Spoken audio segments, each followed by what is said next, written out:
After a car accident, insurance companies will take every shot they can to leave you with nothing. But at Dubin Law, the game isn't over until you get the money you deserve. So call Dubin Law and add us to your roster today. Your behavior is the best predictor of your wealth. That's your behavior golden. is, right? Yeah. Because that has to do with savings. It has to do with wealth development. It has to do with spending. It has to do with how do you approach, what is it you're doing, right? That is important. And obviously you get down to the why as opposed to the how and the what, but it is really, honestly, it's your behavior.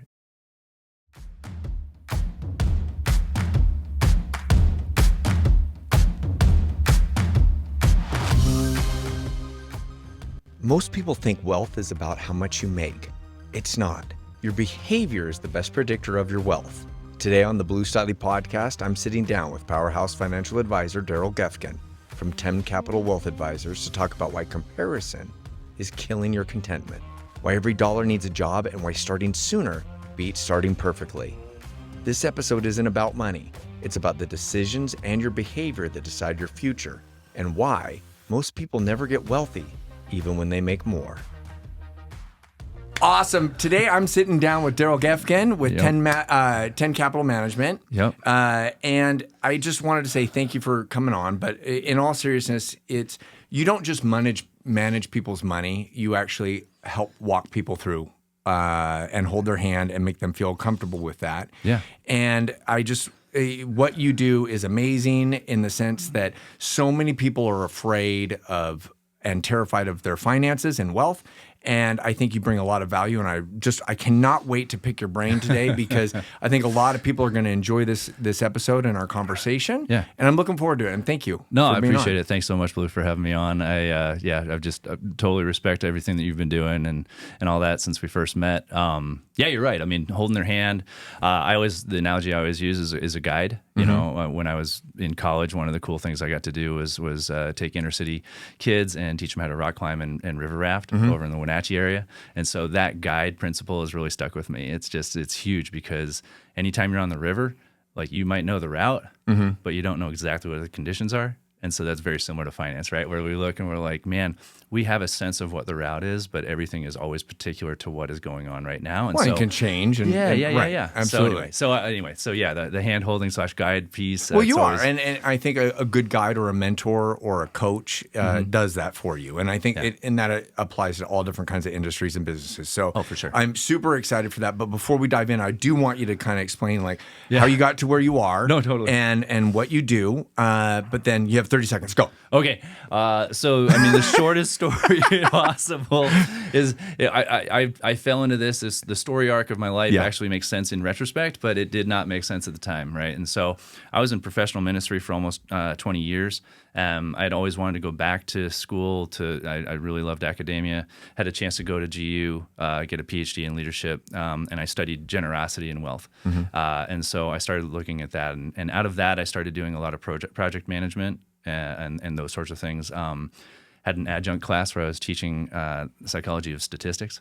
Ooh, that sounds awesome. It was great and I realized at one point I was teaching my accounting class, gross. So I'm writing on the whiteboard, and I get to the end of the class, and all of a sudden I look and I'm like, oh no.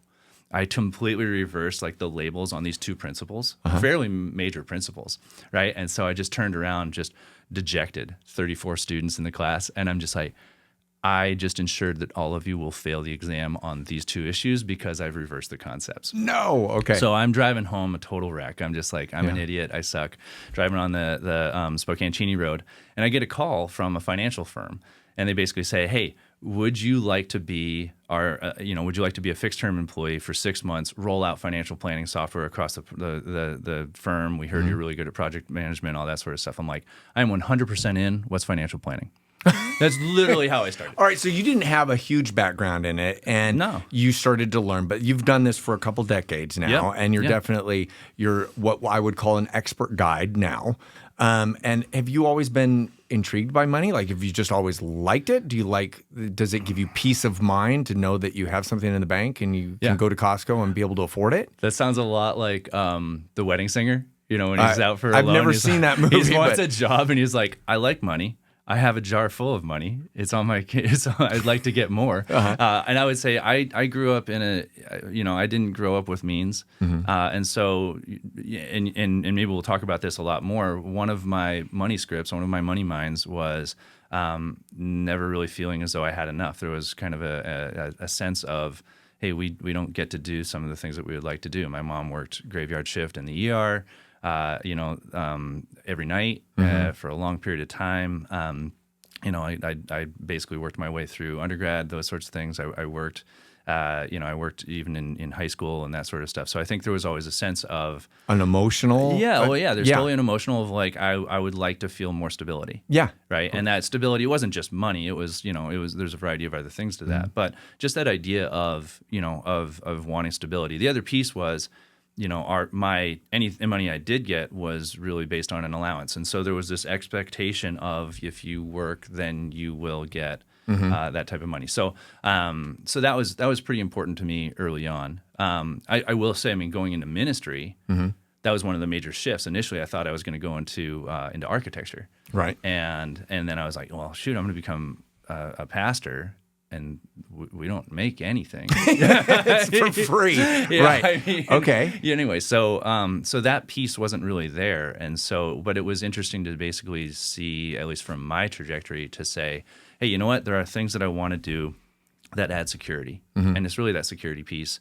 But that's for you. That security comes from you, and that kind of gave you a foundation. 100%. Right. And do you, let's skip ahead for a second and think about like, with when you're dealing with clients, like, have you found that is one of the biggest things, that one of the biggest fear factors of like they need stability? Like, what is it that you have found with clients? Yep.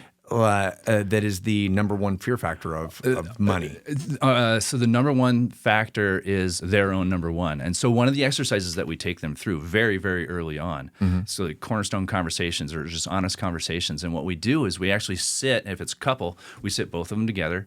We give them a variety of different cards, and we basically say, hey, when you think about money, when you think about what wealth means for you, what is it? What are your major concerns, or what are your major goals? And those. So it's a stack of 15 different cards. We give them out in 5 sets of 5. One of them is a fear-based. I want to protect the people I love if something should happen to me. Those sorts of questions. Yeah. And then others are, I want to stop working early. I want to enjoy my life. I want to pass money on to my generation. I want to give, those sorts of things. So there's this whole array. It's like a spectrum almost. And what you do is you basically say like you and Heidi, you would sort these out and give them individually. Sure. And you would say, hey, my top 5 are this. And then the two of you would talk together, and we would facilitate that, where you say, what is your family? What is the Stiley top 5? Sure. And that helps us to know what are the most important things. That helps us in terms of like when market volatility hits, we're like, hey, we want to remind you, this is what we talked about as far as your true money goals. Right? This is why we have you invested the way that we do. This is why we have the plan structured the way that it is.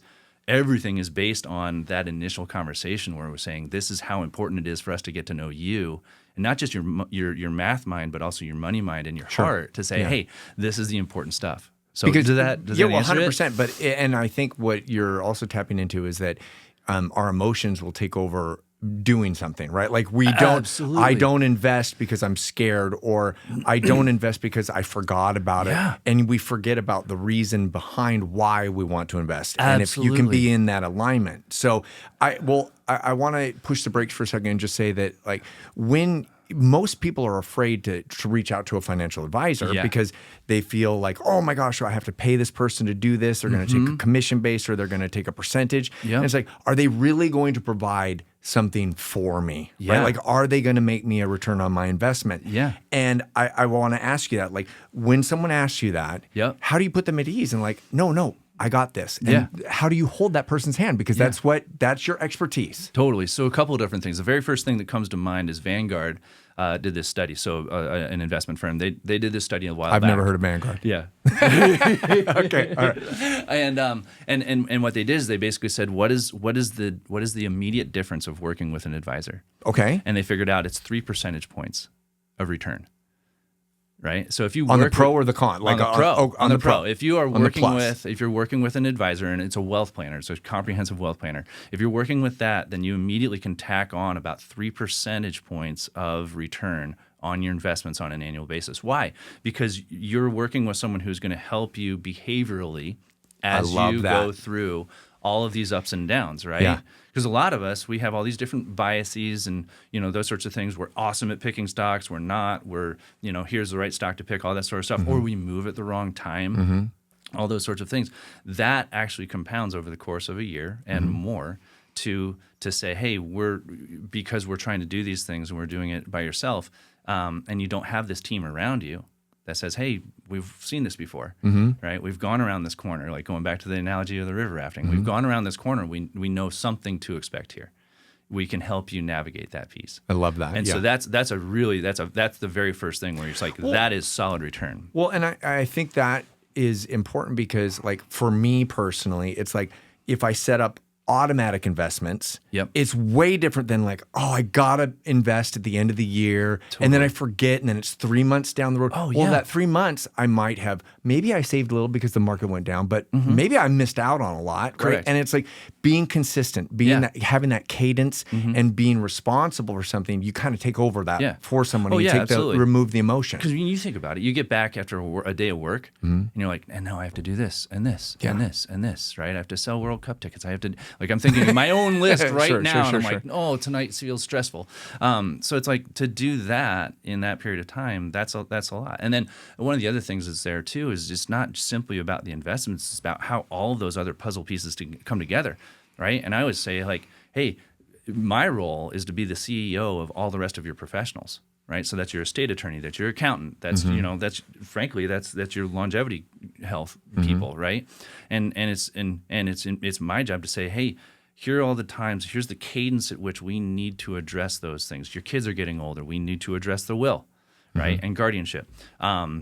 We're looking at accountant pieces. We're like, hey, what's the right time in terms of a tax budget? How do we structure those things? So that's the other component that goes there. Is a lot of people thinking about, like, man, what is it like to work with an investment advisor? Well, actually, you want a wealth advisor because they're helping to navigate and make sure we're all rowing in the same direction. Yeah, I love that because, and I think that is so true in the sense that if your accountant's doing something different versus your financial advisor versus me picking my own stocks on my own with my percent, it's like all things need to be going in the same direction. Totally. And because it's more efficient, and that's how you get that extra return, I'm assuming. Oh, absolutely. And I mean, the accountant I always talk about this, like, accountants think on an annual basis, and a wealth planner would think on like a 25-year term.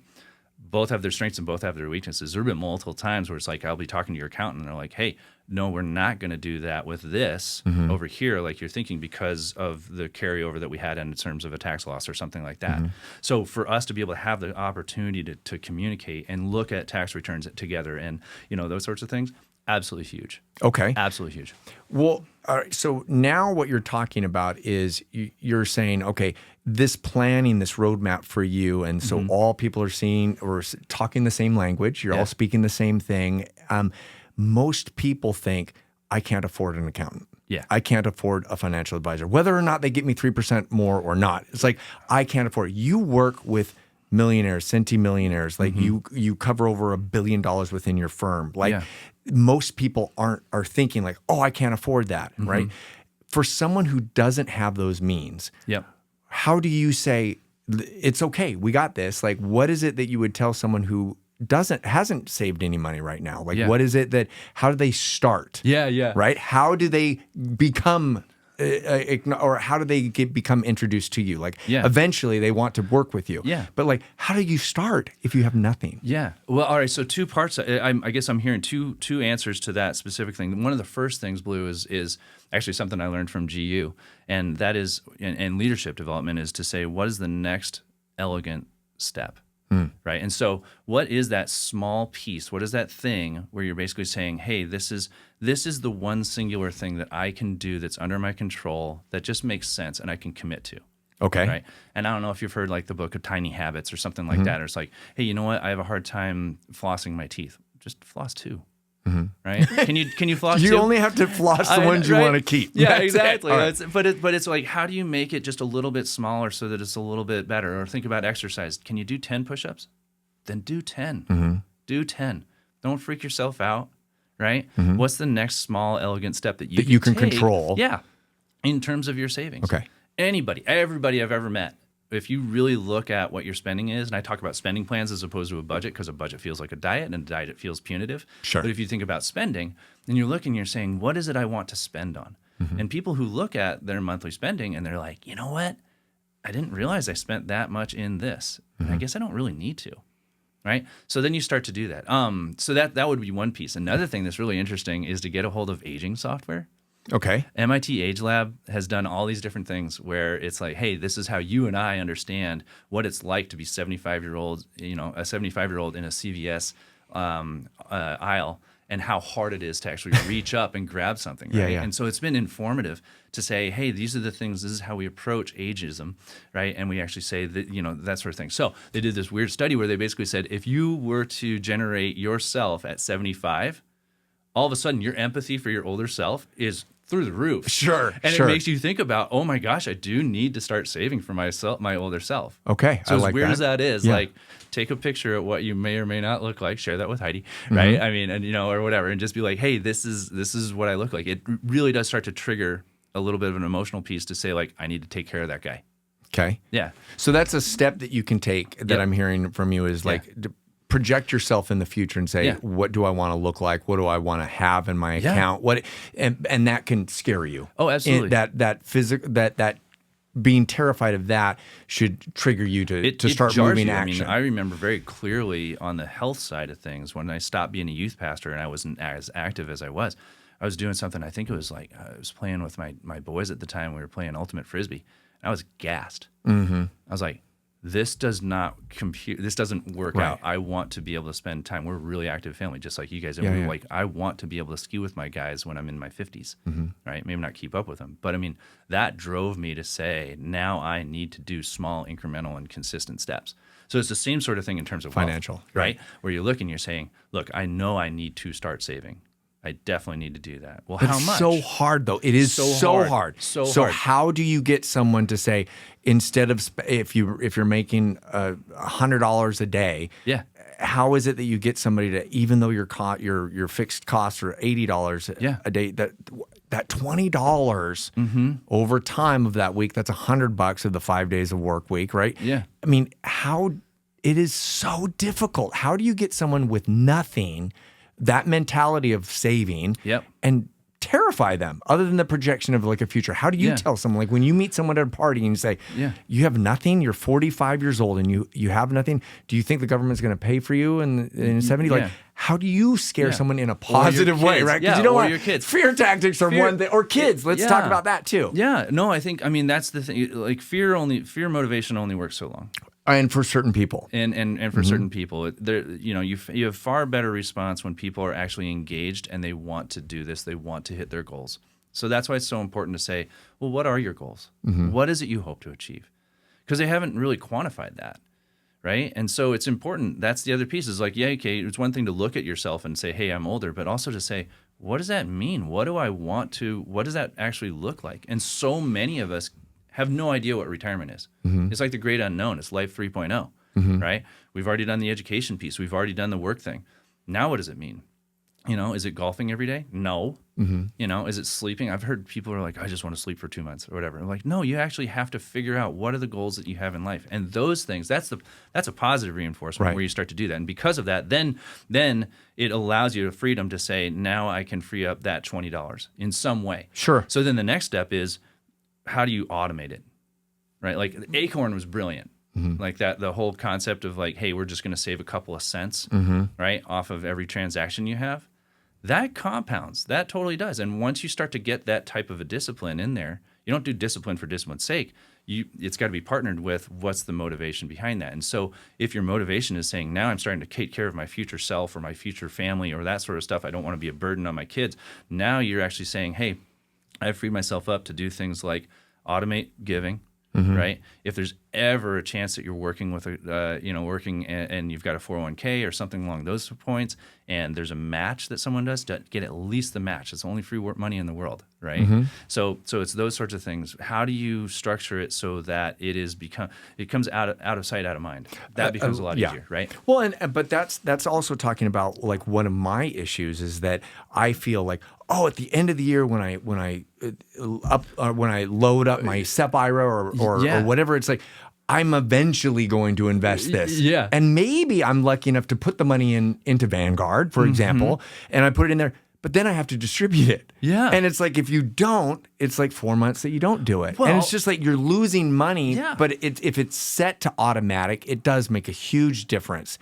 So I love that you said that. And then the other thing that I love is that it's the intent and the purpose behind what you're doing. Have to have right? it. And so it's like, why are you going to the gym? Going to the gym is one thing. Right. But then why are you going? Are you there to lose weight? Are you there to be stronger? Are you there to do a marathon at the end of the year? Right. There's a reason why you're doing what you're doing. Absolutely. And if you can find that happiness or that fill your bucket of like whatever fills that bucket for you while you're at the gym, I think that finding that emotional happiness of money and wealth, I think reasons to push you forward to the next one. And I love that you say you sit down with people and you try to find their why, like why they like money. And I remember the Wall Street Journal did something years ago that they said, most married couples, when you talk about money, it's like you can be on the same page or you think that you're on the same page. Correct. And it's like, what do you want to do when you retire? And they say, we want to travel. Yeah. Perfect. We both want to travel. But then when you retire, one wants to travel all of the world and stay in 5-star hotels, and the other wants a mobile home to go around the U.S. Absolutely. Both are travel, but both are totally different. Yeah. And so it's so important to be on the same page, literally, about that. And if you can do that, then you can mesh everything together and find your why with the intent and purpose behind it. And I think that really hits home, because if you can understand that and you can put things on automatic, I think that really does make it a little easier to chew, right? A little easier to bite off for someone who doesn't have anything. It's like, I can find that $20 extra. Yeah. And if it puts in an automatic, like Acorn, or, I mean, so many of the banks do that too. They're like, round up to the 7 cents or something. Exactly. It's like, that's just such a simple way to take advantage of free money that most people don't understand. Yeah, absolutely. And it's just important to take a look and say, one of the things I talk about with clients all the time is, I want you to live your best life on both sides of retirement, right? I don't want you sacrificing right now so that you can, what I actually say is, I don't want you eating cat food now so that you can eat steak later. And I definitely won't want you eating steak now so that you have to eat cat food later, right? I want you to have a retirement of your choosing. So how is it that we can maximize both sides of retirement? And say, hey, this is great. This is not just you keeping a roof over your head, clothes on your back, food in your fridge. It's also, what do you enjoy? How do you enjoy your life? All that sort of stuff, so that it carries over into retirement, right? I mean, that's really, really important. Okay, so let's talk about for a second, like he was a financial guru, and he talked about like, don't buy a latte every day, right? Say that $3. There is truth to that. But then there's also the side where it's like, is it really going to make that big of a difference, right? Because I want to enjoy a coffee. Yeah. Right? I want to be able to sit down across from somebody and get to network and meet people. And it's like, what am I going to do? Have the free water every day? So it's like, there's truth to it. What do you say to people? Like, do you just save for the cat food, and then eventually you're going to be able to have the prime rib well, some people totally do that. Like some people really, it's like, so it's a group fire. called Fire. It's exactly right. And it's just like, oh my gosh, God love you. That's amazing. Right. But like in terms of when I'm going to retire, like I may not have the teeth to, I'm only apparently flossing 2 teeth a week. Sure. As long as you switch it up. I know, right? And it's on automatic. But the point being, like, anyway, so you got to find what brings you joy. Yeah. Right? Like, you have to be able to do that. And I mean, the numbers on the latte thing, it's $5 a day for 5 days out of 7, all that sort of stuff. If you were to do that and compound it with 6% interest, I think you're at like $184,000 in 2 years or something like that. I can't remember exactly what the math is, but I know that I've done that. But that's all math mind. That's not the money mind. It's not the heart mind. It's not the enjoyment, all those sorts of things. So there's a way in which you live, right, that you want to have bring you joy. You just also have to have someone alongside who can hold up the mirror every once in a while and be like, hey, this is not necessarily getting you to where you want to go. Well, and I think that's a different mindset of wealth building versus just like saving money, right? Such a good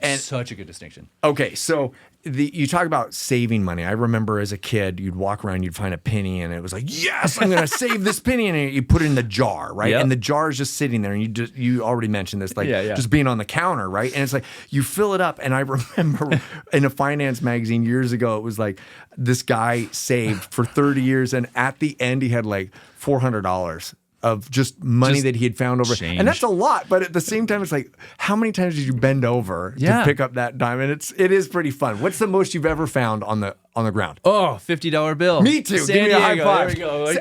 No San Diego Airport. way. Yeah. Okay, mine was actually at the San Diego Zoo when I was a kid. I think $50. San Diegans, they're just throwing money around. They're just like, let's see. I love that, Daryl. Right? Okay. No, that's awesome. All right, so that's the saving mentality versus the wealth building. Yeah. What is the difference? The wealth building is not just simply saying I've identified money and I'm going to put it there. It's actually realizing every dollar has a job. Okay. Every dollar. And so what is the optimal amount to have in your emergency fund? What is the optimal amount to have in your checking account? If you have more than that, that dollar is not necessarily doing the job that it's supposed to do, right? Because if you're in a checking account, a high yield savings account or something like that, and you're getting 2.8%, well, that dollar could be in something else that's going to yield far stronger return, you know? So anyway, it's really appropriating it and saying, based on what I have, what is the best way that money can work for me? Well, okay, let's flip that. So we have debt, and I have a different credit card debt, and I have my car debt, and I have my home debt. Yeah. And like Dave Ramsey will talk about, like, pay off the smallest amount so that you get those little small wins, right? Yep. Or you could pay it off like the highest interest first and do that. So that's flipping it. Yeah. When money is sitting there and it's only making X, it can make money over here on a different one, and that's just flipping that mentality. Totally. I guess. Yeah.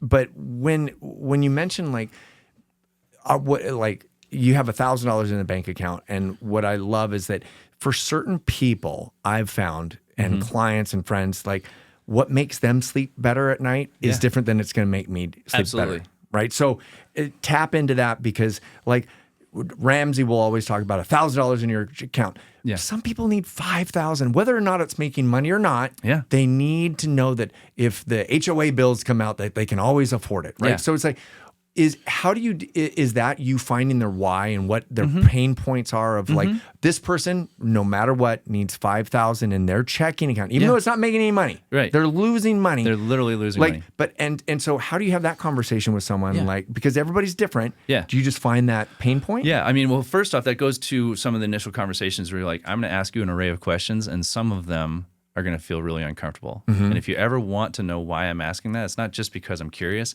There's a reason behind it. Okay. And so if you ever are like, hey, that's kind of an uncomfortable question, just feel free to ask me why I'm asking that question. So that's kind of the presupposition that it needs to be built on. It needs to be built on trust. And that's when you can get into, talk to me about your checking account. Talk to me about what it is. And I've had people who have $250,000 in their checking account. Yeah. Right? Yeah, because it's FDIC insured, right? Well, yeah, like, I mean, no, 100%. No, and you're right. And it's like people, and I've had friends, parents die, and they've had money just in a bank sitting there earning 0.01% right. for years. Yeah. And so it is terrifying for some people. Yeah, but it could be that person is the youngest of 9 from a farming community in North Dakota who grew up during the Depression. Yeah. And it's like, you know what? That's insanely important to have such and such an amount. So it's really important to figure that piece out. But understanding that why. And understanding that, right? And then you can, there's an educational piece as well. That's part of being the guide. It's not simply to say, hey, that's great, let's leave it as it is. It's also to say, would you feel okay at 200? Or would you, like, is it okay if we work to maybe pare this down and you feel comfortable that if you need funds, I can get them to you in 2.5 days? Right? Like, there's some ways that you can start to help mitigate that. I love that. And approach that piece as well. So it's not just but that's letting the guide. it rest. That is the guide. That's letting people understand, like, it's not the end of the world. Yeah. It's only 2 days. Yeah. And then after it's been 10 days, they realize, like, oh, it's out of sight, out of mind. Yeah. And at the end of the year, I see my returns. And I have access to my money. Like, Yeah. And so there are some ways that you just talk with people and try to figure those things out. You don't push that. You just try to help them feel better about what it is they're meant to do. I mean, if you think about how much you're supposed to have, right? We always talk about somewhere in between 3 to 6 months of reserve, your dignity floor. That's really what it is. And that is the roof over your head, the clothes on your back, the food in your fridge. That's an important amount to have. Anything beyond that, though, is when you're saying, hey, that might be extra. What's the next step? What can we do with that? Mm-hmm. Yeah. What do you tell somebody who is overhead in debt? Like, obviously, this is not your client. 3 levels. Okay, 3 levels. Yeah, so 3 levels. And really, it's somewhere around, I can't believe I'm going to do this, somewhere around 6 or 7%. Sorry. No. 6, 7. I cannot believe you just pulled that. I did. 2 old guys going after I know, that. right? I love and it that. was like eye rolls everywhere. No, but so if you look and you say the average portfolio, average conservative portfolio, so 60% equities, stocks, 40% bonds or liquid alternatives, those sorts of things. It's a very conservative thing. That over time, that tends to produce a 6 or a 7% return over year. So if you have debt that has an interest rate over 7%, that's more than likely that you will not be able to get an investment return that can beat it. So what do you need to do? You need to tackle that debt, right? So you've got a credit card, APR 18%. Hit that hard. Okay. Right? Yeah. And do that. Now, if you go in between maybe like 4 and 6 or 4 and 7, there you're like, you know what? That is commensurate with this portfolio return. Especially with the tax deduction Correct. or something. So now right? we start to split it. Okay. And you're saying, you know what? I'm gonna take care of a portion of this debt, but I'm also going to make sure that the other money is doing something where I'm actually seeing an increase in my wealth. So there's that. Anything that's technically 3% or lower, that's good debt, right? Okay. That's like the people who were able to refi during COVID at like 2.63% on their Isn't that mortgage. funny when you meet someone and you say, what is your interest rate? Yeah. And you're either going to go, ooh, because they're so low, Yeah. or ooh, because it's so high. Exactly. And it's just such a horrible thing. Yeah, but I mean, Yes. if you have someone who is saying, I need to pay down my debt, like Ramsey, and say, I need to be debt free when I'm retired, on my house, but your house has got a 2.63% interest rate, that's really good debt to have. I would rather see dollars proportioned over into an investment account where more than likely you're going to see a higher return year in and year out, certainly over time. So that's those 3 levels, right? And it's like, man, if you've got something, it's good debt, keep it. You can manage that, So you've worked. You have so many clients with a wide range of assets. Have you? How many times have you worked with someone where the light clicks for them, and it makes you feel amazing Yeah. that you've helped them see the light? Let's call it. And I know you wanted to be a pastor, but like, how did you want? Walk towards the light. What? My dad went to seminary school too. Yeah. So it like how often have you seen the light bulb go off and it's actually so rewarding to you as a financial advisor, where you see this peace of mind plus wealth building for a client? Yeah, the biggest area. I mean, you see that in a variety of different things, Sure. right? You see someone like, hey, wow, I didn't expect this. Or like a good example would be when we had just the whipsaw going on in the earlier part of 2025, right? And the volatility everywhere. And then we had Liberation Day and everything fell and all that sort of stuff. When we were having client meetings for the next month or two to look and say, hey, you know what? You're positioned in a way where the S&P is down 16, but you're down 2. That's a great thing. Because then the light goes on and they're like, you've positioned me well. Like, you heard me. I don't want to take that roller coaster ride. So that's one of the investment sides that was really cool. But hold on, because that is, I still lost money. Yeah. Right. And so I don't want to lose money. Or at So least- my advisor's not doing a good job. But when you can compare it to the normal, right, the indexes or whatever, it's like, and you show, oh, it isn't that bad. It's just the glass is half full, half empty, right? And it's like, it's that mindset.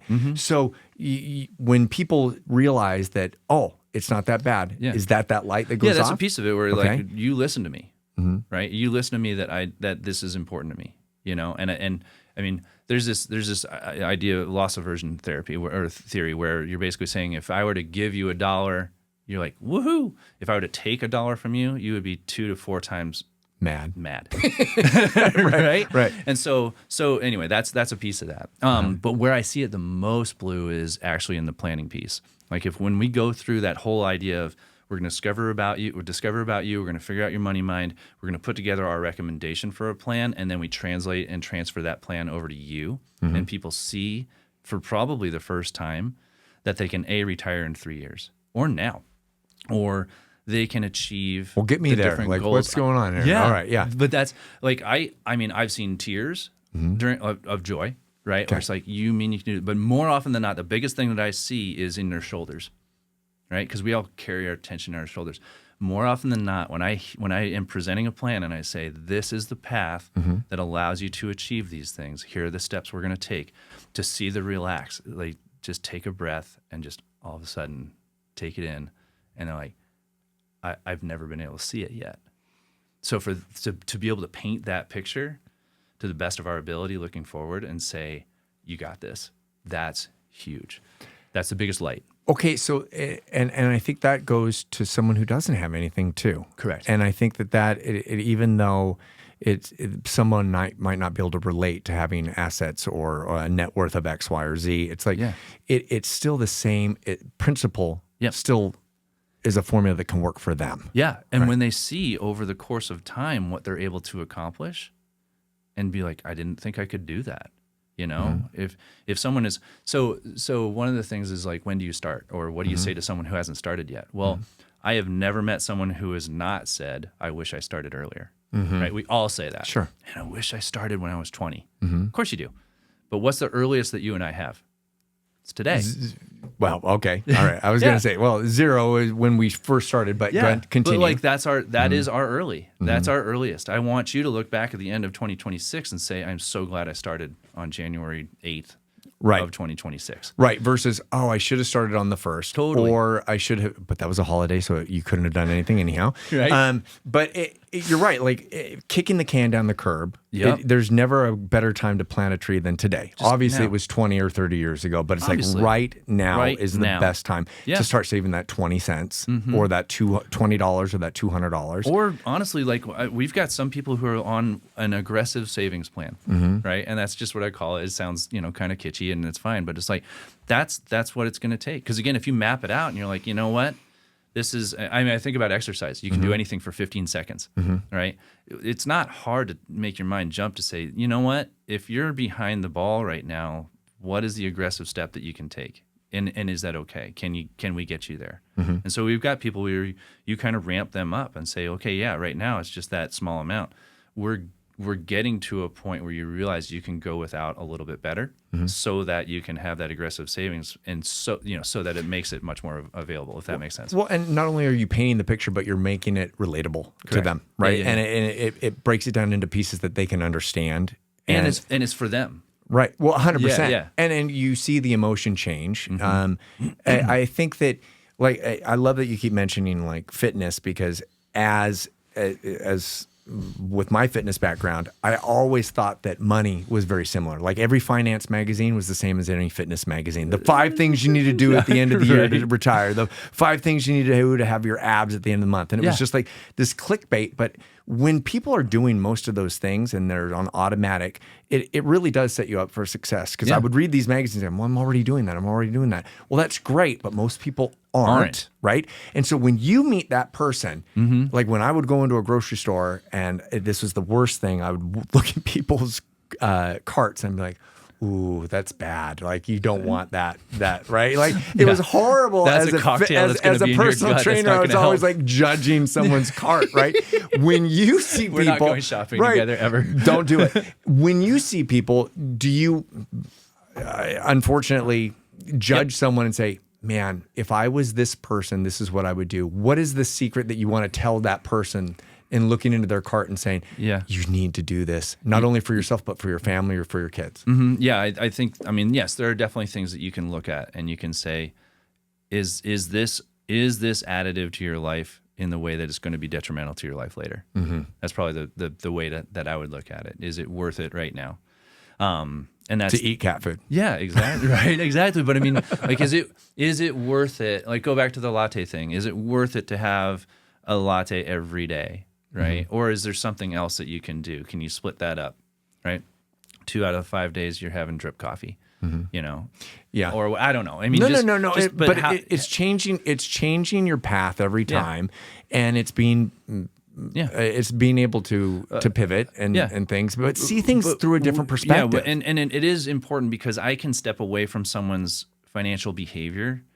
I can step away from that you and I can't do with ourselves. And so I can look at it and I can say, gosh, this is not going according to plan. Or I can it's very easy to, at this point, to eyeball and say, based on the distributions you're taking from your account, that's not sustainable. Well, but I need it for, and it's like, I appreciate that. Yeah. And it might be true, but it's at least important for me to be able to challenge that, to say, when we first talked, it was this amount.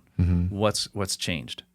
Or has anything changed? Or has it just been lifestyle creep? And if that's the case, how do we get you back on the fitness plan? How do we, get you back in that way? So that's important, which it goes to this concept. I've got this written on, I have the primary window from our first home as my whiteboard, right? And so it's from this 1907 house. It's like this old craftsman style house. It's beautiful and all that sort of stuff.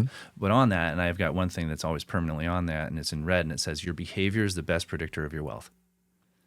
That's your behavior is, right? Yeah. Because that has to do with savings. It has to do with wealth development. It has to do with spending. It has to do with how do you approach, what is it you're doing, right? That is important. And obviously you get down to the why as opposed to the how and the what, but it is really, honestly, it's your behavior. And is it, hey, you know what? It's late at night and I saw this for sale and I've kind of wanted it for a bit, so I'm going to click it, and then you're like, it's a regret purchase, or whatever. Like those sorts of things are important. Or if you're looking and you're like, I always do the boat thing, right? Like, we live here and there's 1,000 lakes and all that sort of stuff. And there's always a better boat, but you're looking, you're like, is the boat that we have good enough? Is it good enough? Right.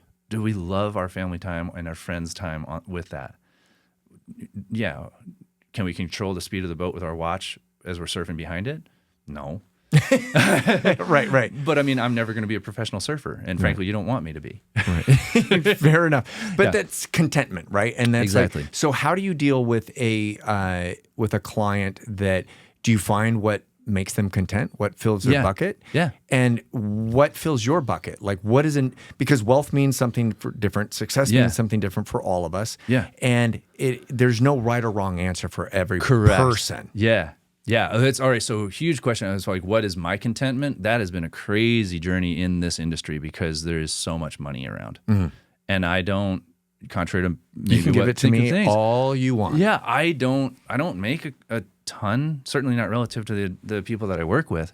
And it's very easy to get in that comparison trap where you're like, oh my gosh, what would it be like if I could take a 30,000 distribution, for life? Yeah. A month. And what am I doing wrong? Yeah, or those sorts of things. And I wish I had that, or that sort of stuff. And that's really been some awesome self-reflection for me to basically say, what is it what are the things, what are the values, what are the core moments that are important to me and my family, that have me feel like, hey, you know what? We've got what we need. What is the Geffken index, right? Oh, that we I needed to do. Love that. Okay. Right? That's the Not thing the we have to Stiley index. Yeah, but that's going to be different, right? Right. Yeah. Anyway, so that piece becomes real, and there's a lot of self-reflection in that. And so Theodore Roosevelt I love this quote, and he says, "Comparison is the thief of joy."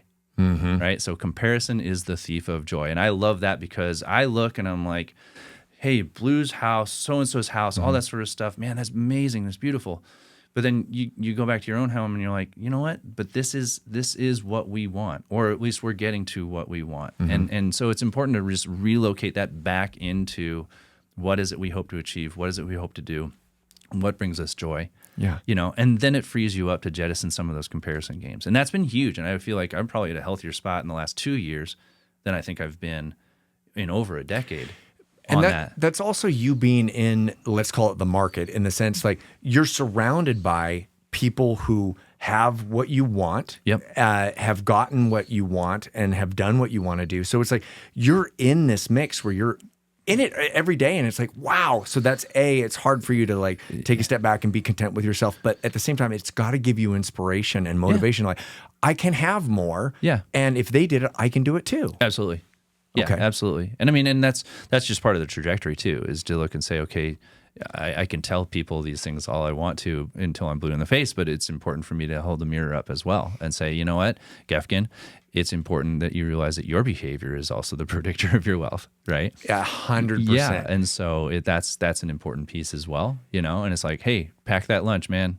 Yeah. Well, and it's like being able to set that mental goal. Like a lot of people don't realize like, how much money it costs to buy X, or they don't know the power of money. And one of my things that I would always do is when I would go into the bank, I'd look at the tellers and I would ask them this question. I was like, what would you do? What's the biggest check you've ever seen come across from you? And some of them would say like, 50,000 or 100,000, or usually it was a house sale. Sometimes it was a business sale that would come across. And I go, do you ever ask yourself what you would do if you had that check? Oh, that's cool. And it would blow their mind. They'd have no idea. But I wanted to know what people who are in the business, in the market, every single time, like, what are you doing when I see that check? Yes. They've insulated themselves. That basically tells me they've insulated themselves from the numbers. Yes, 100%. Right? Yeah. Yeah. Like, I mean, honestly, this is kind of funny, but before I got here, 3 different requests for $100,000 distributions came through today. Okay. And I, without blinking, I'm like putting in those trade orders for $100,000 distribution. It just means nothing because it's you're like, it's whatever. just like, right. Yeah. It's so funny.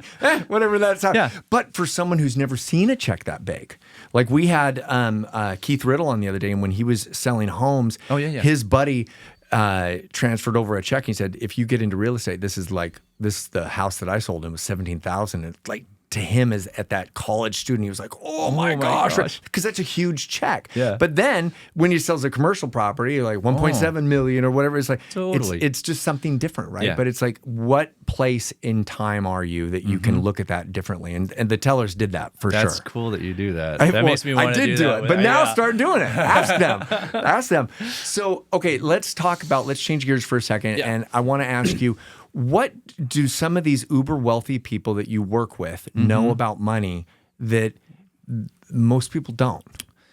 I think, a couple of different things. I think the first thing is they realize that that much wealth doesn't always bring happiness. There's actually a happiness threshold that people talk about. So and we don't have to get into that, but some people realize, hey, just because I've got that does add different types of complexity. So what do they realize is that they realize there's a protection piece now. There's a certain size, it seems like, where people are saying, I know what I have done to accumulate it. It would really be horrible to lose it. And then they start to think about what is their extended value, right? It's not just about themselves, at least the clients we work with. And so what are the family members, what are the different ways that they're looking to extend that wealth onto others, and what does it mean? Right? And what do you hope that they accomplish, and those sorts of things? What are nonprofits they can be a part of? Legacy building. Legacy building and all that sort of stuff. So it becomes a very protective piece. But there's a both and of that too, because they have accumulated wealth, especially the ones who have, like, this is from business sales, or this is from the things that they've done. It's not necessarily from an inheritance. So if you look at that and they say, we want to protect this, we also recognize that there is potential for more. Sure. And so what are the avenues? What are the routes? What are the non-normal ways that we can start to invest? What are different ways that we can do this? And so it sets up almost what's called a core satellite approach. That core piece, we're going to manage to a different design, right? Because we want So they've already gotten there. Yeah. Now let's set it up for a different... Yeah, so there's a protection piece for that, but then there's also like, let's go, because they recognize they can let some of that ride. Okay. So that part is very real. And they've also realized what is the value of the dollar, so to speak, and so at least from an investment standpoint. Sure. So that becomes really, really important too. And then it's kind of fun to just like roll up your sleeves and be like, hey, what are the avenues? What are the ways that we can explore different types of wealth accumulation? And then what does that mean? Right? So that's a big piece. And then the other piece on that is the protection piece is like, who are you working with in terms of an estate attorney, et cetera, or like a trust department or a trust company that says, we're going to help you manage this in a certain way. And then it's also our job to say, what's the tax mitigation? Like, what are the impacts because of that? people really do, if you don't have someone on your, I call it the confidence team, but it's someone on your team that knows more than you about money, you're really speaking different languages and you're losing out, right? And it's like, to have everything, all pistons running at the same time, that's the most efficient way that you can run your car. Absolutely. And so one thing that stuck out for me is Arnold Schwarzenegger got interviewed and they were like, what's the hardest thing about earning money? Like, what's the one thing that you would say? And he goes, well, and everybody talks about the hardest thing is to make your first million. Yeah. Right. And he goes, so don't focus on that. Focus on the second million. Totally. And he floored everybody, right? He was like, Yeah. what? And he goes, because you can't think, you got to think beyond that. And it was a joke for him, but at the same time, it was like, he was so driven. Yeah. And it's like, how do you get someone who has nothing to really like, okay, I can get that. There is a way for me to get that. Yeah. And it's not just penny pinching. It's about It can't be. changing that mindset. So tap into the mindset of wealth for me for a second. Man, that is very interesting because it does. I mean, it obviously starts from, are you protection based, or are you hope based, or are you generosity based? Like it starts with those types of things, or what amalgamation of those. But then it really is projecting and saying, look, the horizon's always a horizon with people, right? Meaning, as far as you've come in life, you can look back and be like, look at all the stuff I've accomplished. And then you turn around, this horizon's still the same distance away. So it's helpful for people to realize, like, I think people realize, hey, this is still unexplored. This is still that. The more that you've got under your belt in terms of, I know I can do this, that's the biggest thing. That just propels you so much forward. And that's anything. That's any type of psychology, really. Sure. Right? I mean, it's working out. It's getting the black belt. It's getting, it's like, hey, I've done this. I know I can get there. And so how do you help people start to explore it? That's called, and my friend Ron Alford talked about that, and he called it a confidence anchor. Like if you've already done it, you can go and do it again, right? And do it with something else. Yes. And I think that taps into where millionaires can lose all of their money, but they can make it back so much easier than somebody who's never gotten there. Correct. And that's that mentality. It's knowing the right people. It's having that confidence team behind you, having a strict formula, that cadence, that efficiency, that automation of money. And those are the things that I've found that the people that are in my network have done really well. Yeah. And they've been able to set that. Yeah. So I think that's great. I think that's very true. How do you tell someone that thinks that they can beat the market better than you can? Do you go back to the Vanguard and say, statistically, I can make 3 to 5% more than you can? Yeah. Like what? I would ask them a lot I'm of sure questions. you meet people like that. Yes, you absolutely meet people like that, and that's fine. Honestly, I mean, one of those things is it depends on maybe the context, because honestly, if someone is going to sit across from me on the table and say, I want to hire you, but I can beat you, like, we're not a good fit. Okay. I mean, truthfully. Sure. Because you don't want to say, here's our conviction on what our investment philosophies are. Here's all the things that we want to do. I mean, we're discretionary in what we do, right? We want to be able to say we can pull the trigger without having to call you and every other client for permission. First off, that's scalable. Second, it's all those sorts of things. So it's important to say we do believe in what our investment philosophy is. And if every single time we meet, there's going to be this combat because someone's going to be like, hey, why were you not thinking about that, or those sorts of things. Sure. Questioning you. Yeah, and that's, which is fine. It's not to say that like, hey, whoa, we're above questioning. That's not it at all. It's simply to say, we've got this conviction. If you're going to hire us, we've seen that it works, right? And so can you take that on a modicum of faith to do that? If you are looking to invest on your own and you think you can beat that, then absolutely go for it. I mean, for me, so I'd ask a lot of questions really, and say, is this what is it that you mean, and all that sort of stuff. There's people have recency bias, where they're basically saying all they remember is the stuff that worked recently. People have success bias, where all they do is remember the wins they had. They don't remember the losses.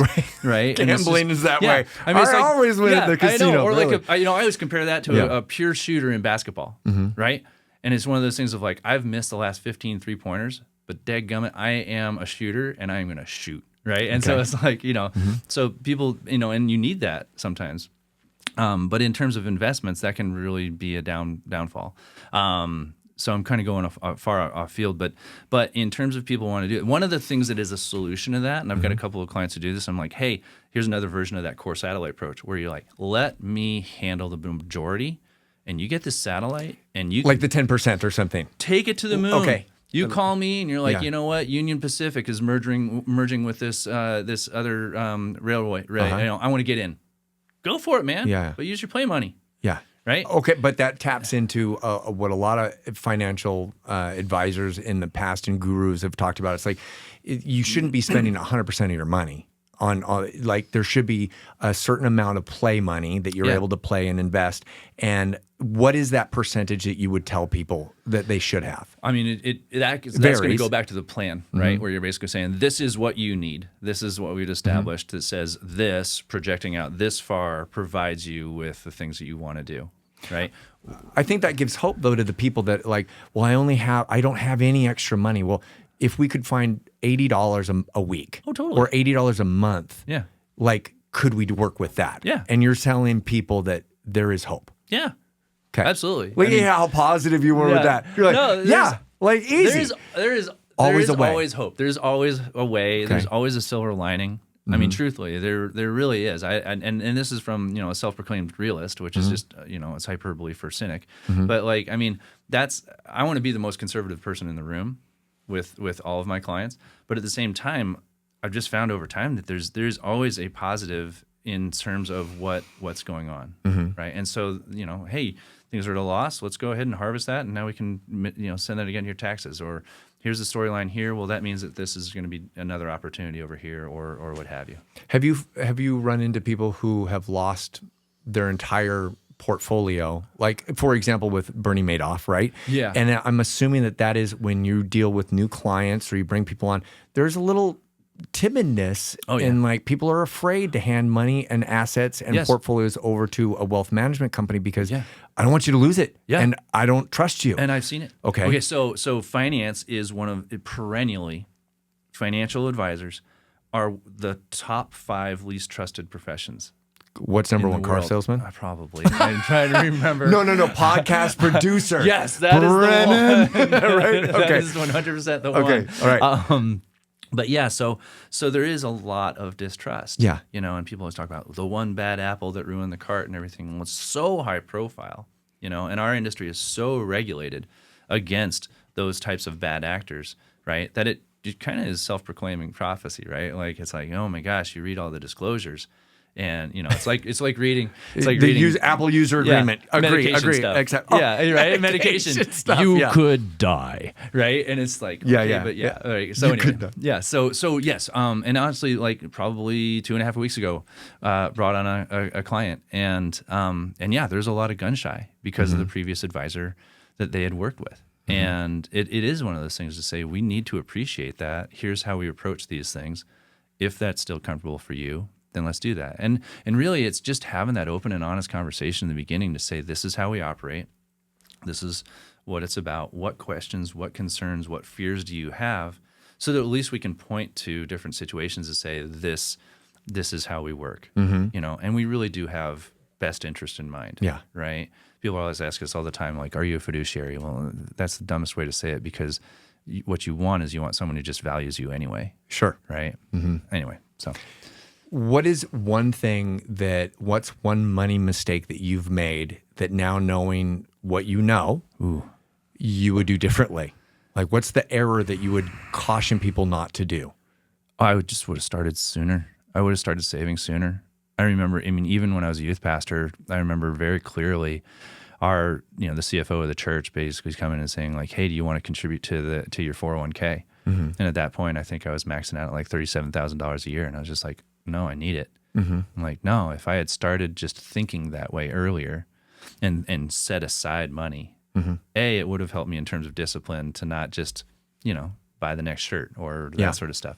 But Abercrombie Fitch. Yeah, exactly. I mean, Abercrombie. So, but yeah, that to me would have set me up earlier for the discipline of continuing to look and say, this is important. This is important to think about all of myself, which is not just my current, but also my future. And it would have allowed me to say, hey, here's the way that we live. It would have drawn some harder questions for us to deal with because we would be living on less. Yeah. Okay. So that's one. How do you talk to your kids? How do you tell your clients to talk to their kids? What is the advice that you would give a client, or how do you speak to your kids? So I mean, a lot of the things that I've talked to you about before was like, hey, you can't even envision what it looks like to be 50. What is it like for you to be future? And I'm not, they never would understand what it means to have a retirement. But I look and I say, this is where your mom and I are. this is what we hope to. Do you enjoy the way that you're living right now? Because that's something that you're probably going to want to live into and want to provide for your kids. If so, why not get started now? So both kids have jobs. Both kids have Roth pieces. My younger is a little bit more interested in investments. So like he got into silver at the beginning of 2025. That slayed it. So it was up at like 168%, right? You know, so you're like the pop culture throwout here of the youth. Like we got 6'7", we got slayed. Okay, fair enough. Anyway, so right? yeah, but I mean, our new audience is going to be that guy was great. But yeah, so I mean, just having those open and honest conversations to look and say, here are some of the mistakes we made, right? Here are some of the ways that we've used money. Is what is it that you want to do? So we've had really, really strong conversations about not just what profession do you want to be in, but why, and what does that lifestyle around that profession mean? And is that something that is attainable? And talk to us about it. So we do all the things that we do with clients with our kids. Do you show them how early did you introduce them to their savings accounts, or how early did you introduce them to money? Immediately. Okay. Like honestly, we had 3 Trader Joe's buckets. You remember the cat cookies? No. Are you familiar with that? It's No. a literal bucket. I hate cats. Well, we eat. I don't same. And we have one. We have a COVID cat. We do too. Oh my gosh. Anyway, so. I could go really far off on a story because she just went to the vet this morning, but I'm not going to do that. All right, so we had these 3 buckets, physical buckets, right? Save, spend, give. And we said our values are that you're going to put 40% of any dollar you earn into a save bucket, 40% into a spend bucket, and 20% into a give bucket, right? Why? Because we want you to save for the future. We want you to be able to enjoy your life now. And we want to have you recognize it's important to give to your community and build that up. So that was Very early. The pennies, that was the dollars. Yeah. And so if they got gifts from grandparents or that sort of stuff, we would divvy it up. Like it's a $20 bill. Well, let's split it. I love that you say that because a lot of people let's talk about tithing, for example, and giving. And it's like a lot of people feel like, well, I don't have any extra money to give. Yeah. And what I always has stuck with me is like, you can give your time. You Correct. can give your mentorship. You can give away your knowledge and your experience to other people because that's just as valuable to people rather sometimes than, more. Here you go, get 100%. Right? 100%, and that's what you're doing now today. It's like that's where people listening, I want them to hear stories where they're like, if he did it, I can do it. Yeah. I can hear this expertise and I can begin to apply it. But it's like that knowledge can be more valuable than if you gave me that $100 and you didn't steal that dollar from me. You did. Right? Yeah. So you hit on exactly my dissertation research topic for my PhD. Okay. And that was generosity. So what I did is I studied people who gave more than 10% of either their finances or their resources. And I was like, what are the things, why? What motivated you to do that? Because I needed to have it be something past some standardized 10% or something like that. I need to look and say, why are these people giving it? But it was really important to make the distinction between it's not simply money, it's also your time /skill/wisdom, right? So I'm totally with you. Like that, that's huge. I mean, if you think about, hey, if you could get out and you could mentor 6 kids as opposed to giving money. Yeah. That's got a compounding effect for sure. Well, and I mean, we had Tommy Williams on here, and he just works with Emmanuel Fitness, and it's just like helping kids, and it's just like for free or inexpensively, and that's what my martial arts instructor did. I paid, I think, $10 a month for karate at the time. And it was just like the value that he gave me for that $10, right? And it wasn't about the money; it was about giving. Well, and look at how that set you up in your life. Right? I mean, those things, I mean, you could even argue it's great for the culture and community because what you're doing is you're helping people not drain the system more. I mean, like there's so much there. It's huge. And it's those hidden value that you that you're not seeing 100%. I love that. I think we could talk about that forever. Totally. Really quick, so with the, because I do want to talk about the kids really quick. It's like, how do you deal with a uber rich client who has so much money that do they tell their kids that they have money? I love this question. Okay, so this is one of the coolest things. Okay. Because that's a different thing. Like talking to a child about money and saving 40 and 40 and 20 is different than, by the way, you're going to have a trust that's going to be, you're set for life. Like, what is your advice? So I'm going to answer one thing. Remind me to hit what's called the Chrysalis effect at the end. Okay. So basically, when you talk about this, wills do not communicate value, right? Like values, moral values, anything like that, right? Trusts can a little bit, right? Where you're dictating this is what you can spend later. By 30 or 40 or whatever. All that sort of stuff. Where I am compelling you to take your family to Disneyland for a year. Like you could write that into a trust, right? So there's a little bit of that. But what's missing is basically a family love letter or a family letter where you have the opportunity to attach to your will, to attach to whatever, this concept of saying, this is what money is meant to us. This is why we accumulated it. This is what we would hope to pass on to you. Like those sorts of things, right? So that's maybe respecting an older generation that doesn't want to be transparent about how much money they have for their kids. That's one way to do it. And you attach that to the will. Far more effective and far more powerful is to have a family conversation. And what you do is the advisor will mediate that. I was just going to ask you, because it sounds like you could be that person, because I'm sure you've had clients die, then all of a sudden it's like, you're probably the person who delivers. And you're seeing a trend more of people saying, hey, it's more important for me to have my adult kids understand the value of money to us and maybe what we hope that they take away from it and those sorts of things. And so what you do is you work with them to say, what are the goals for the conversation? What are the pitfalls you foresee? All those sorts of things. Structure that out, invite the adult kids in, have a couple bottles of wine, have appetizers or something like that. Sit around and allow for people to basically explain, this is what's important to us. Here's what you're not really talking about, hey, Blue, you're going to get $250 million or something like that. It's not really the numbers. My dad did not say that. I don't know what that conversation would be like. Neither do I. Right? But like that allows you to communicate to your kids all these different types of values around it. It doesn't mean But you're saying kids, you just said adult kids. But now, like, what about like I have my 11-year-old in tomorrow. Like, when do you introduce them to that conversation? I think it's that. I mean, it's a great question. I think that's one of those things where that's the same answer as far as just your development with your kids over any other sensitive topic. Like going to college or college, what your career is, intimacy, or dating. all that sort of stuff. I mean, there's so much that they can handle at such and such a time. So continue to help grow them into it, right? I want my boys to be money conscious. I don't want them to be money afraid, but I want them to be cognizant of this is what it is, right? We had a time we went to Greece and whatever, right? So it was like, oh, wow, big trip. But it was like for my 50th and all that. And we got off the trip and it was overnight, red eye. And we landed in Istanbul. And my oldest son cannot sleep sitting up at all. And so we already knew this was going to be an issue. So he gets off and he is snarky beyond belief. Hasn't eaten, right? And he's like, the next time I fly, I am flying business class. Right? And I'm like, until you pay for it, right? Yeah. Okay. He's like, yeah, it's like $300 more, right? And I'm like, oh, I failed you. No, it's not.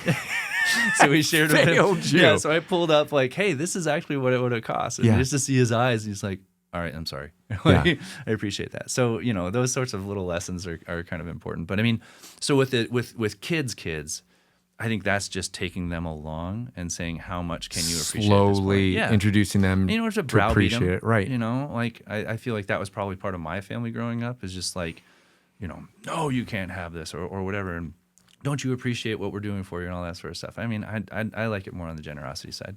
Okay, I like that a lot. And obviously, it's that conversation that you have continuously and giving them snippets, but educating them on the power of wealth and money. Yeah, right. And your expectations.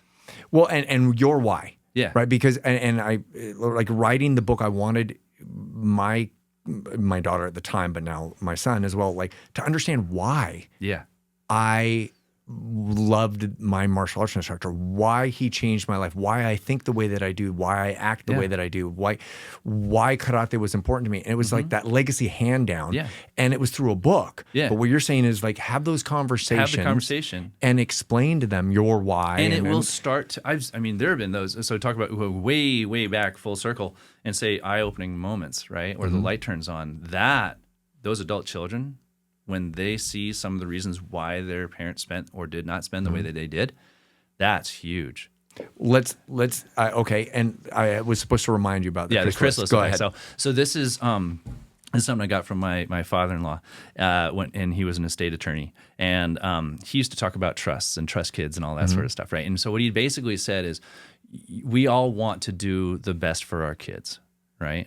We all want them. We don't want to see them suffer. Yeah. Exactly right. Well, you don't want to see those things. We don't want to see them suffer. We don't want to see them challenged, but we also recognize that challenge is important. And so what can happen is when you're passing on wealth, if you pass it on too early and you pass it on without parameters, then they can go kind of crazy. And so he would always use this explanation when he was talking to clients, and it's completely stuck with me, right?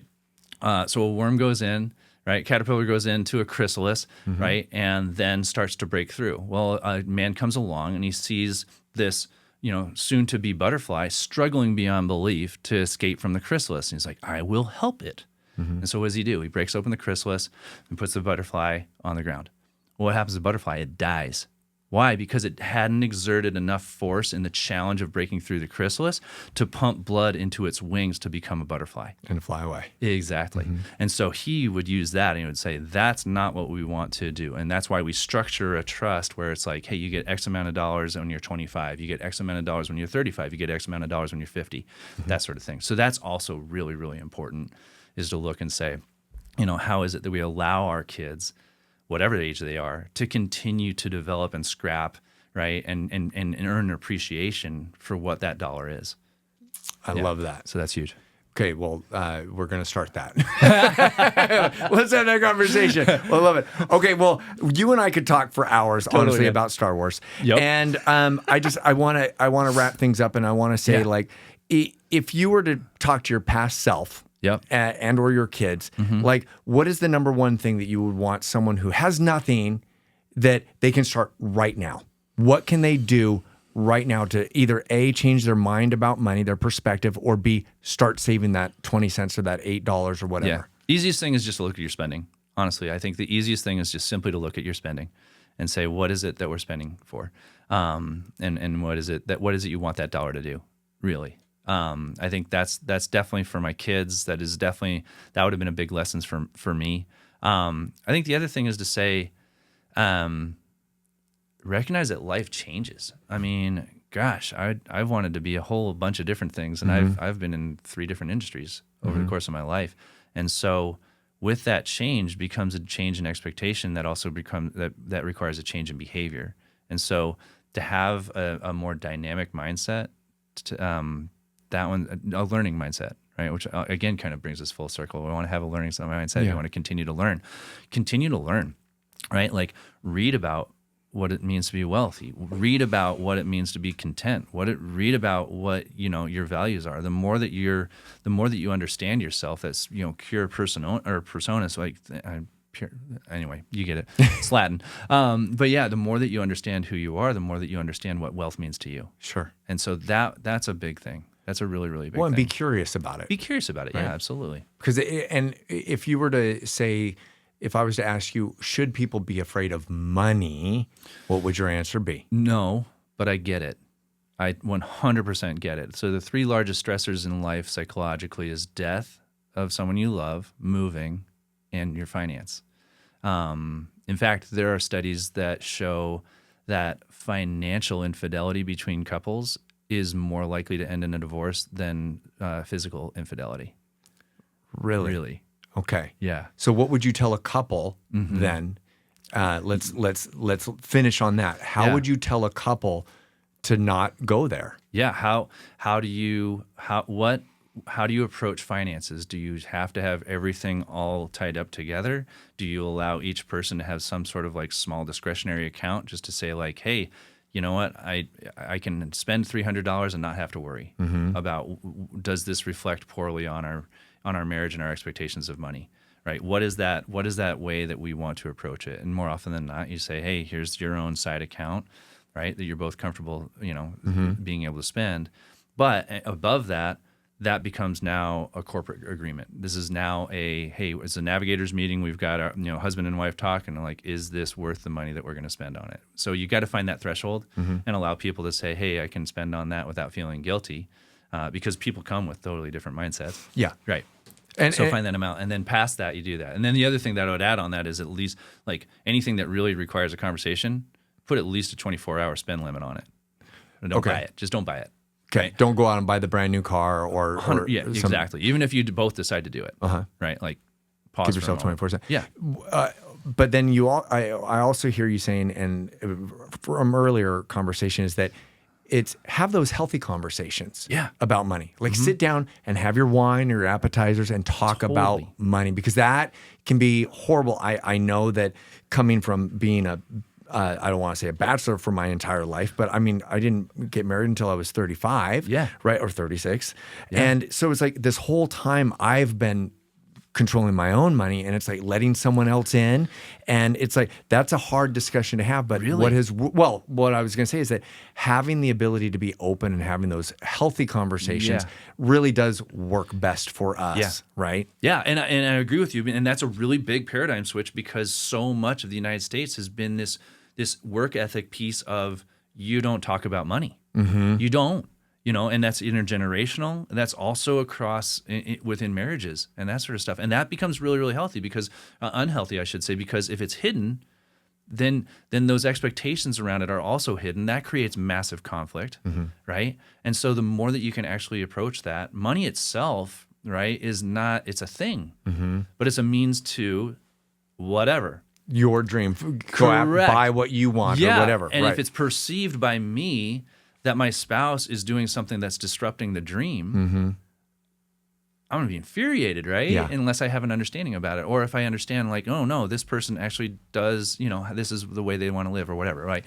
That's huge. Well, and I think also to wrap that up is that it's like, if I know my wife's why behind the money, then I can relax a little bit and say, you know what, she needs $1,000 in the bank to make her sleep well at night. Yeah. She needs that 9 months of money in the bank to make sure that I could take care of the house payments and all these things. But I only need 3. Yeah. Right. And maybe we can meet at 6. Yeah. But if I don't have that conversation, if I don't have that understanding, it's going to be that conflict. Yeah. And take that on the other side. Like, it's important for you to recognize each other's foibles, right? And pitfalls, right? Because you might have a proclivity to spend on something, right? And far more than she might or whatever. And it's okay to be like, hey, you know what? Could you also be my backstop in that? I mean, that's part of a healthy marriage, right? Where you're just like, man, I would love to do this. Well, you do that from time to time, where you just start to spend a little extra, and we don't need it or whatever. Like, it's okay to help each other out.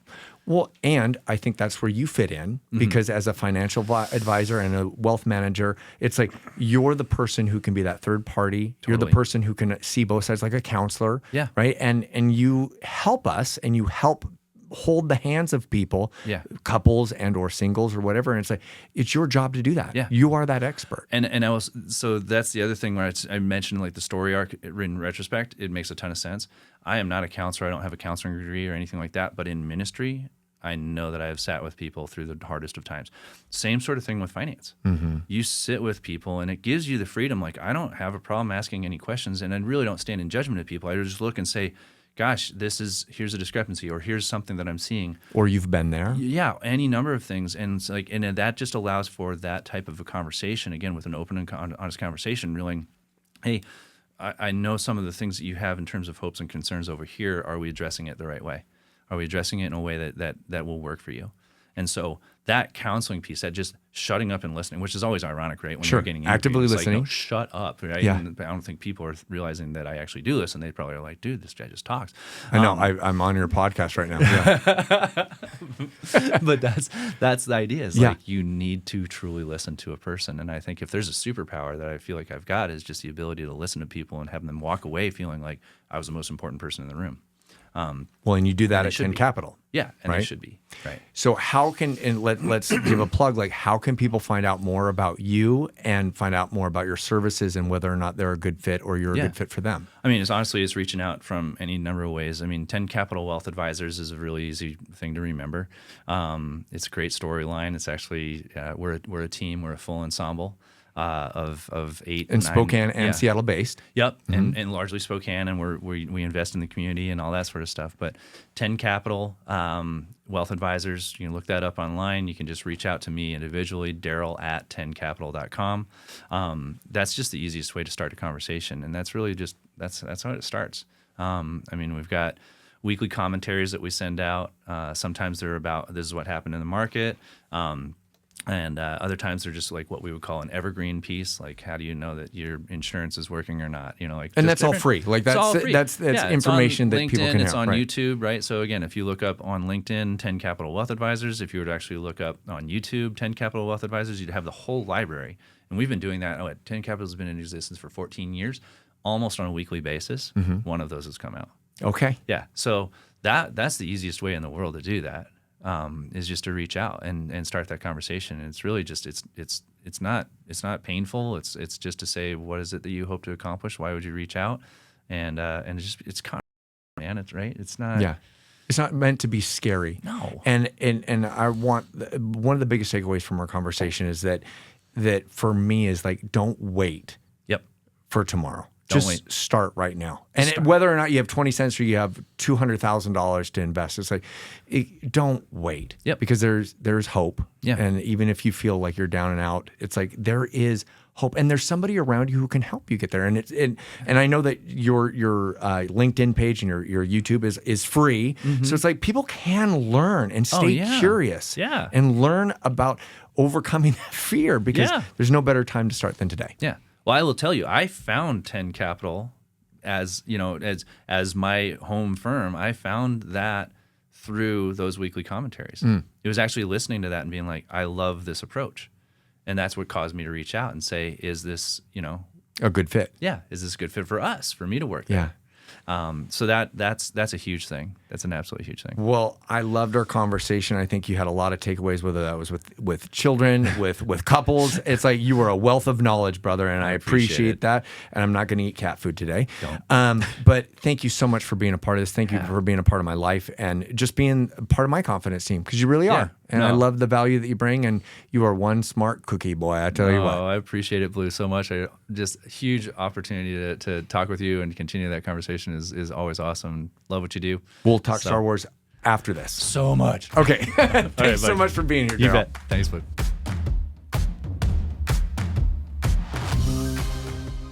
If this episode brings you value, or you know someone who could benefit from it, the best way to support the show is by sharing and subscribing. It's completely free and helps us reach more people. And if you have any questions, feedback, or guests you'd like me to interview, drop a comment while you're there. I'd love to hear from you. And most importantly, thank you for tuning in. And let's continue sharing optimism and positivity.